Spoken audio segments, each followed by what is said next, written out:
everybody, welcome back to the Evermore YouTube channel. It's Chris back with another Rumour Has It video, another player being linked to Newcastle United. Even though the window's not open, loads of players being linked to the club week in, week out, really. And this World Cup has just probably given media outlets a lot more time on their hands to bash out a few more links. So we're going to get stuck into another player in a second. It's a midfielder this time who's been linked to the club. So we'll get stuck into this lad in a minute. Just before we do a little bit of housekeeping, if you haven't already, please click the like and subscribe button. Love you to come and join us.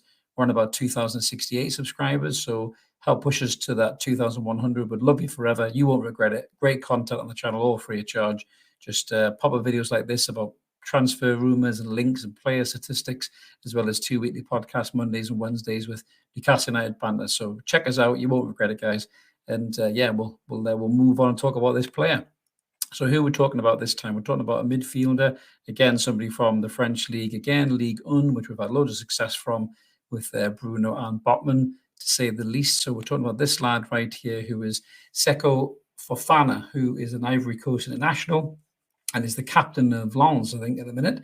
27-year-old midfielder, very dynamic midfielder, very influential to the Lens team. He has been linked to us over the last few transfer windows in various media outlets. He started at Manchester City Academy. That's where he kind of cut his teeth. So he's come from that very, very good schooling of football, you know, where some fantastic footballers have come from. Some of them made it to City, some of them haven't, some of them went out and found their game elsewhere. But Seko is definitely a very, very good midfielder in the French league. And he's very, very box to box. You know, he's very dynamic, picks the ball up. He's big, he's strong, he's got bags of pace, he's got really quick feet. Great link-up play with his teammates. He can drive forward. You can see from his heat map there, he'll come deep for the ball. He'll track back. He'll win the ball back. He's not a defensive midfielder, but he does do a bit of tracking back and get stuck in as well. And then he'll get the ball and he'll just drive forward with pace, with power.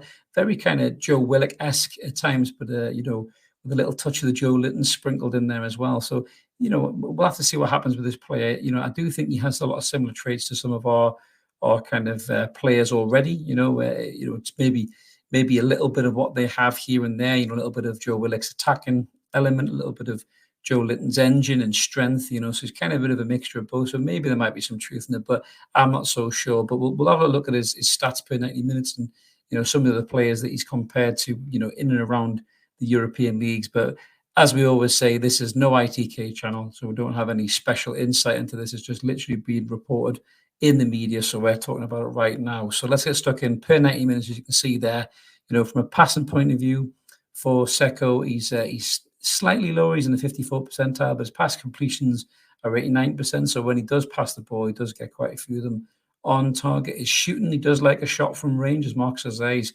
very good at dribbling, very good at shooting from distance, which is sometimes, you can't say that about our midfielders, with exception maybe Bruno Willock's back on the goal trail, which makes me think this move probably won't happen, because if Joe Willock keeps playing the way that he plays, you know, for me, I think there'll be no need to sign this lad, but maybe we're going to try to look at building up the squad and having backup players if those players get injured potentially, or maybe Eddie Howe's even thinking about European football, possibly, who knows. But you can see he does like a shot, so he's in the 98th percentile for his shots. His XG's up at 94th percentile. His goals, you can see there his goals, he's up in the 91 percentile. He has got, in terms of his stats this season, he's played 13 games and he's got 3 goals and 2 assists. So he is quite a handy player, there's no doubt about that. I'm sure he would add something to the squad if he came in. You see his shot creation chances there, he's up in the 79 percentile as well. And you can see from his heat map, he's a very, very busy boy, there's no doubt about that. He does love to get around the pitch. And I think if we are going to qualify for the Champions League, we might need some squad depth. So potentially this lad might be coming in to bolster that, maybe give us a little bit of that extra energy, a little bit of that extra squad depth, maybe going into a European competition. There's loads of players being linked to us right now, and potentially it could very well be that Fofana is one of those players. I mean, he has been quoted in saying, talking about the Champions League. So he's hoping that they can secure a Champions League with Lens, because they're doing well in League One. They're flying high at the minute. So he did say, he said to Give Me Sports, apparently, he said, if Lens make the Champions League this year, for example, also this is somebody else, beg your pardon, who is this saying here? So this is a League On journalist, I beg your pardon, called Robin Berner, who believes Newcastle will make a move for him, as well as loads of other Premier League clubs, because he feels he's Premier League ready. But he was saying that if Lens make the Champions League this year, for example, you could see a player like Seko Fofana staying there. So if Lens do qualify for the Champions League, this journalist thinks that he will stay. But if they miss out, he thinks that he will be looking for a new club, and he thinks that Newcastle United will potentially be that club. Now, they're talking about wanting 30 million quid for this kid. Now, I think the signing from Udinese for something daft like 2.5 million quid.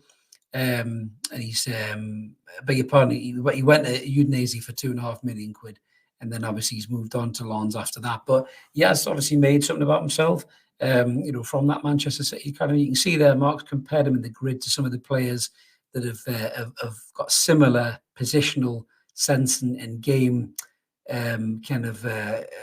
experience and kind of attributes, if you will, for that position. So he's in a esteemed company. We're talking about an attacking midfielder here, likes of Bernardo Silva.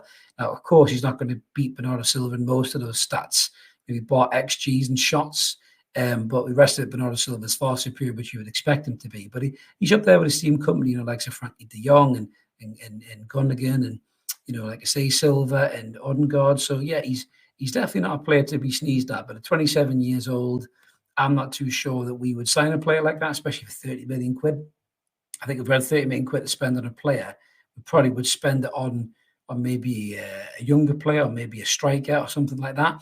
So I'm not too sure that this lad, there's much truth in this move. I think it might just be another name thrown out there by agents, possibly, to possibly get him a better deal at Lens if they do qualify for the Champions League. So, we'll watch this space. Let us know what you guys think. If you know a bit about Fofana, if you think he'd be a good addition to the squad, let us know what you guys think in the comments below. To me, I don't think so. I think he's very much of a muchness in terms of what we already have, with a mixture of Joe Linton, Bruno, Willock, even Longstaff's doing a lot better this season. Shelvey's still in the mix. Potentially he's going to come in for a replacement of Shelvey. Who knows? But a very different player. But yeah, let us know what you guys think. If you think it'd be a good move or not. I don't think it's going to be any truth to it, to be honest with you. But these players will get linked to us, and we will look at them all and look at the stats as Mark will fire up the computer as he's just done there. So from players who are kind of in their prime now to players who have got potential. There has been some updates on some young players. Now, one in particular who we did a Rumour Has It video on a few weeks ago, and that was a great name. This sounds like a night out. Máximo Perrone, I love his name. What a name. 19-year-old defensive midfielder from Valise, Argentinian defensive midfielder. Very, very good player. People have thrown the comparisons to Bruno. When Bruno obviously went to Lyon, and he was a defensive midfielder with Paqueta pushing on. And yeah, apparently Christian Besadas, that's right, former Newcastle United midfielder Christian Besadas, has reportedly travelled to Newcastle to finalise negotiations for the sale of 19-year-old wonder kid Máximo Peroni to Newcastle United. So we'll keep an eye on that and see what happens with that one. But that's another one wrapped up for the future. We don't know what we would do with Máximo. It depends on how good he is. We are screaming out for a defensive midfielder. There's no doubt about that in my mind. So I think that potentially these lads could come in and force their way into the first team, potentially, especially if we've got European football as well. But we'll watch the space on that one, because that was a couple of days ago. And we're just going to see if anything's going to drop on that. And we'll see whether Máximo signs on the dotted line for Newcastle United alongside the likes of Garang Qual. And there has been another player again, more updates to another player. So apparently Newcastle United are looking towards the future yet again with the Brazilian Andre Santos that we did a Rumour Has It on a few months ago as well on that one. And apparently it's a January target of a £25 million. Now, this kid is a quality player. He's cut from the cloth of those kind of Gilberto Silva type Brazilian holding midfielders that are just all action, box to box, win the ball back, spread the play, run the length of the pitch, take 2 or 3 guys out with them. A bit of that Brazilian flair, but also a bit of that steel as well, which those kind of Brazilian players come along, once or twice, I suppose, in a crop of Brazilian players. You look at them now, you've got the likes of, Fabinho and players like that. So Santos seems to be, very much the future of that position in the Brazilian picture. He's very, very highly rated. And apparently we are looking to tie up a £25 million deal from in January. Now, he has been linked to the likes of Barcelona as well. So we'll keep an eye on that, watch the space, because, if that lad was to come in and he is as good as people say he is, he could stay in the first team straight away and not be loaned back out to his parent club that many people have been saying that he could or would be. So, yeah, a few moves and shakes there going on. We have talked about some areas that need to be covered. I think left-back's a big issue for us. Defensive midfield is a huge issue for us. Maybe the striker long term, if Chris Wood is shipped out, I don't think it will be this season. It'll probably be in the summer. But I think in January, yeah, we're all hoping for maybe 1 or 2 quality additions coming, especially if we're still in amongst a shout for the top 4. But there'll be loads of people linked, I'm sure, in the coming weeks, and we'll do loads more of these videos as and when we hear about these news. And again, it's not ITK. I can't stress more than enough. It's literally just reporting on what's been linked in the media, social media, printed media, websites, all sorts of stuff. We don't have any inside knowledge. We don't confess to say any of these deals are going to happen or not going to happen. We just pick them out. Mark puts them through the supercomputer. We tell you how good they are, and then we just give you a little bit of crack on it. So yeah, if you like that kind of stuff, smash that button, subscribe, come and join us. We'll tell you about any players that are linked to the club, and we'll bring you some stats up as well. And we'll let you know our opinions on it as always. And keep it ever more, guys. We'll be back with some more transfer videos, I'm sure, during the course of the World Cup. And before we know it, the season will be back, and we'll be back in action, just doing our standard Newcastle United weekly podcast. So keep it ever more, everybody. Let's keep supporting that team. We'll call United, and we'll catch you later. Cheers.